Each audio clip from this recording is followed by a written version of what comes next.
Malaysian 370, request level. 370, we are ready, requesting flight level 350 to Beijing. 8 मार्च साल 2014 रात के 12:25 हो रहे थे। मलेशियन एयरलाइन की फ्लाइट MH370 कुआलालंपुर एयरपोर्ट से बीजिंग के लिए टेक ऑफ करती है। इस फ्लाइट में कुल 227 पैसेंजर और 12 क्रू मेंबर्स थे। एक तरफ थे 53 साल के pilot in command Zaharie Ahmad Shah, जो मलेशियन एयरलाइंस के सबसे सीनियर कैप्टन्स में से एक थे, और दूसरी तरफ मौजूद थे 27 साल के फारिक अहमद, जो फ्लाइट के को पायलट थे, और ये उनकी आखिरी ट्रेनिंग फ्लाइट थी। इसके बाद वो फुली सर्टिफाइड पायलट बनने वाले थे। प्लेन को 6 घंटे का सफर तय करते हुए सुबह 6:30 बजे चीन की राजधानी बीजिंग एयरपोर्ट पहुंचना था। अब प्लेन को टेक ऑफ किए हुए 38 मिनट हो चुके थे। एयरप्लेन अब वियतनामीज एयर ट्रैफिक जुरिस्डिक्शन के अंदर पहुंच चुका था। इसी रीजन से कुआलालंपुर का एयर ट्रैफिक कंट्रोल रेडियो पर कहता है,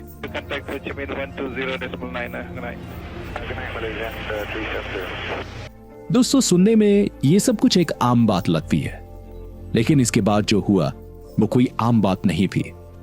एयर ट्रैफिक कंट्रोल को गुड नाइट करने के बाद उन्हें वियतनामी एयर स्पेस कंट्रोलर से संपर्क करना था, लेकिन आखिरी चेक इन के 2 से 3 मिनट बाद ही प्लेन मलेशिया और वियतनाम दोनों की रेडार स्ट्रीम से बाहर हो गया।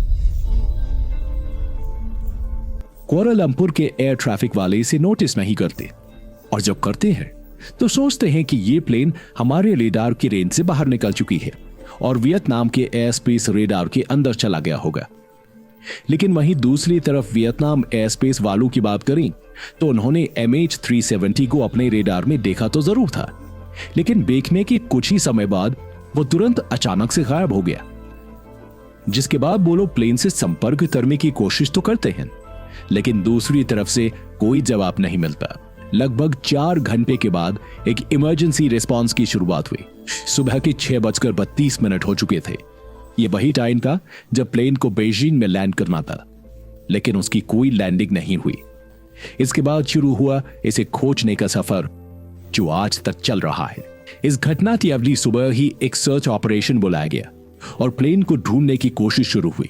यह सर्च ऑपरेशन एक इंटरनेशनल ऑपरेशन था, जिसमें 7 अलग अलग देशों के 34 शिप्स और 28 एयरक्राफ्ट शामिल थे, लेकिन प्लेन का कोई नामो निशान तक नहीं मिला।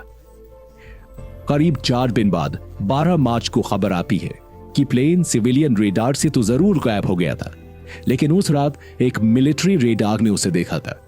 और हैरानी की बात यह कि मिलिट्री रेडार के अकॉर्डिंग इस प्लेन को आखिरी बार 2:22 पर देखा गया। मिलिट्री रेडार की लोकेशन के अनुसार यह प्लेन अंडमान निकोबार की तरफ जा रहा था, बीजिंग से बिल्कुल उल्टी तरफ। 22 सैन्य विमानों और 8 देशों के 19 जहाजों ने 4.6 मिलियन वर्ग किलोमीटर से अधिक की दूरी तक खोज की। धीरे धीरे इस खोज में और भी देश जुड़ते गए और फंड बढ़ता गया। खोज का दायरा बढ़ा गया, लेकिन ब्लैक बॉक्स तक हासिल न हुआ। जांच के प्रमुख मार्टिन डोलन का कहना है कि यह सब सोची समझी साजिश थी। इसके लिए पूरी प्लानिंग हुई। एक्सपर्ट्स मानते हैं कि फ्लाइट की पायलट कैप्टन जाहिरी ने जानबूझकर अपने साथ ऐसे पायलट को रखा जिसके पास 777 फ्लाइट यानी 2 इंजन वाला बड़ा प्लेन उड़ाने का कोई अनुभव नहीं था। एक्सपर्ट का कहना है कि जब फ्लाइट ने 12:41 पर उड़ान भरी तो उसके ठीक 49 मिनट बाद विमान का ट्रांसपॉन्डर ऑफ हो गया। ATC उसी ट्रांसपॉन्डर के जरिए विमान और उसके रूट को जमीन से कंट्रोल करती है। जिस किसी में भी विमान का ट्रांसपॉन्डर बंद किया, वो जानता था कि ट्रांसपॉन्डर के बंद होते ही विमान रेडार की नजरों से ओझल हो जाएगा। एक रिपोर्ट में तो दावा किया गया कि जांचकर्ताओं को अहम फ्लाइट डेटा मिला। इससे पता चला कि एयरक्राफ्ट अंतिम समय तक पायलट के कंट्रोल में था।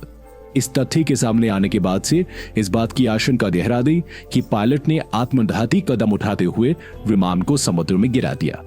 9 साल बाद भी किसी को उस विमान का एक सबूत तक ढंग से नहीं मिल पाया है। सैटेलाइट ने कुछ तस्वीरें देखी हैं और आशंका जाहिर की है कि हो सकता है कि ये वही विमान हो जिसकी तलाश में समंदर से आसमान तक पूरी दुनिया के लोग नजरें गलाए बैठे हैं। लेकिन 249 मुसाफिरों वाला MH370 विमान आखिर कैसे अचानक गायब हो गया? ये बात अब भी एक पहेली है जिसे पूरी दुनिया जानना चाहती है।